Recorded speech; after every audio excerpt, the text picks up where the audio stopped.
Listen, before we get started, I would like to thank Geek Fuel for sponsoring this video. Geek Fuel is an awesome subscription-based mystery box company for geeks and gamers. Each monthly mystery box includes an exclusive t-shirt, a full game, and a total of 5 to 7 items including comics, novelties, and collectibles. Each mystery box totals at least $50 worth of gear for less than half the price. And October is a special Game of Thrones theme that will include an exclusive Game of Thrones item that I can't reveal right now, but trust me, it's very, very cool. And on top of that, if you use the special smokescreen link, you will receive an additional Game of Thrones item, so be sure to grab yours now while it lasts. And regardless of the month and theme, anyone using the special smokescreen link, you will receive a Game of Thrones bonus item in your very first box. So check out Geek Fuel, and I will leave a link in the description below so you can get your very first box and your licensed Game of Thrones bonus item. Hello Ice and Fire Nerds, this is Chris, and this is going to be another Game of Thrones Season 7 speculation video. Let's talk about Captain Friendzone himself, Jorah Mormont. Will he find a cure, will he survive, or will he go out in a blaze of glory for his release?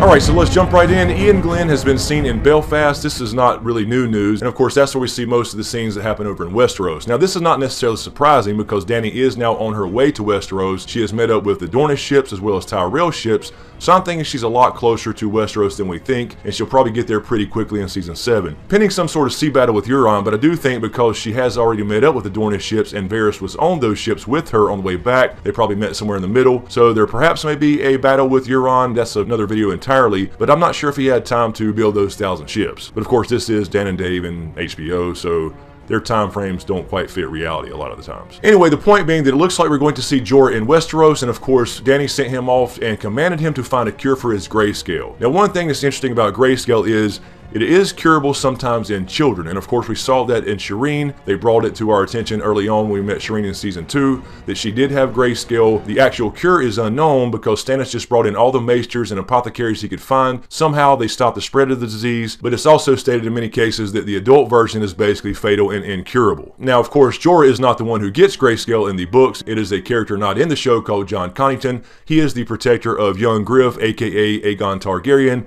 more likely a Blackfire pretender, but nevertheless he gets it in the books as opposed to the show. Jorah kind of took that storyline, but it is interesting to have Shireen there as far as knowing that she did get cured, so something is certainly possible. Also, just for a little backstory in the books as far as Shireen goes up to the wall just like in the show with her parents Stannis and Selyse, but there's another character in the books named Val who is the sister of Mance Rayder's wife. When she meets Shireen, she is very weary of her grayscale and calls her unclean and basically calls her the Walking Dead. Now Val is an important character in the books, not so much the show obviously, and just for a little backstory on Val really quickly, Stannis is trying to basically use her to unite the Wildlings with the Southerners by marrying Val, basically a Wildling princess, to a Southern lord. He actually offered to marry Val to Jon Snow if he would become Lord of Winterfell, but just like in the show, Jon of course declined at the time, saying he's a brother of the Night's Watch and he can't take part in the Seven Kingdoms and their politics. Anyway, back to Jorah. How could he possibly find a cure? Now I had actually mentioned this in a video, I think it was one of our Q&A videos a while back, that I thought perhaps that he could go to Quaithe. Now of course Quaithe is the mysterious lady in the mask who we saw back in an earlier season. She does play a much bigger role in the books because she's always with Dany, giving her these prophetic riddles. She appears to her apparently using glass candles, and again, if you don't know what a glass candle is because we have not seen one in the show, in the books they are magical obsidian dragon glass candles without actual wicks. They have to be lit by magic, and apparently somebody can use one of those to send messages to somebody across long distances and even enter their dreams, and apparently that's how Quaithe is sending messages to Dany throughout the books, using glass candles, so she doesn't actually have to be there to give her advice. Although she could be a little more straightforward, and I've never understood the whole riddle thing, but it's just for us book readers to try to figure shit out. Anyway, we had heavy foreshadowing that Jorah was going to be the one to get grayscale back in an earlier season when Dany and them met Quaithe in Qarth, and of course Quaithe was giving the tattoo to the man saying, Jorah the Andal.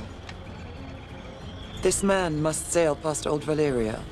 All who travel too close to the tomb must have protection. So if you were a book reader at the time, you probably picked up on that a little bit as far as the hint of somebody getting grayscale, although at that time we were unsure if we were going to see Jon Connington and young Griff. But anyway, as for the show, this is certainly a possibility because Jorah rode off to find a cure, and I'm sure he will actually listen to Dany and try to find a cure because he does want to be at her side, and somewhere in the back of his head, even though he's Captain Friendzone, there's still a chance. So you're telling me there's a chance?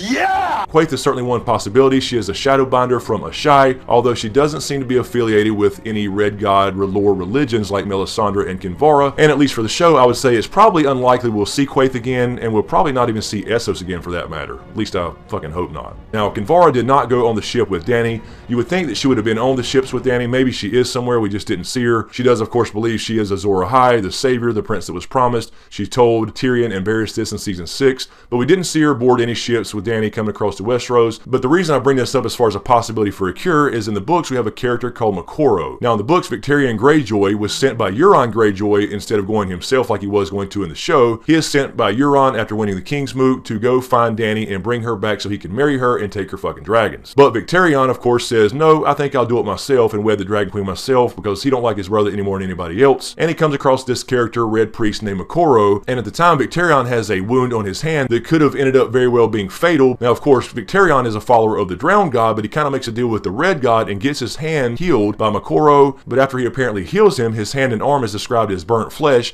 but it's also described as stronger than it ever was. So in fact, Moqorro did save his life. So that could very well happen to somebody like Jorah in the show. Maybe perhaps he's in Westeros, he comes across somebody like Melisandre, perhaps Thoros of Myr in the Riverlands, and some kind of red witch magic is performed to save Jorah's life as an adult with grayscale, so he can fight to live another day for his queen Dany, who's coming across the Narrow Sea as we speak, or as we film, or as they film. Now, with all that said, whether he could be healed by, some other means that we don't know about yet, some magic perhaps in the north, perhaps he goes back north and comes across, some remaining children of the forest, as he goes to House Mormont, of course, in Bear Island, which is way, way up north. Of course, we have the Melisandre option or Kinvara option, since they do like to combine characters, and there is no Moqorro in the show. And of course, bringing Quaithe back into the picture would be pretty cool to me to see him go back to the original person that foreshadowed him getting it in the first place. But personally, at this point, I don't think Jorah is actually going to find a cure. I certainly think he'll go out in a blaze of glory somehow by saving Dany in some way or doing something for her or to help her win a battle perhaps, or even the War for the Dawn. I think he will do something to help her one more time to serve his Khaleesi, the love of his life, but I think he will probably die doing it. And I do have a little Jorah theory that I'll talk about in A Dragon Raised by Wolves Part 3. But I could be wrong, so let me know what you think in the comments below.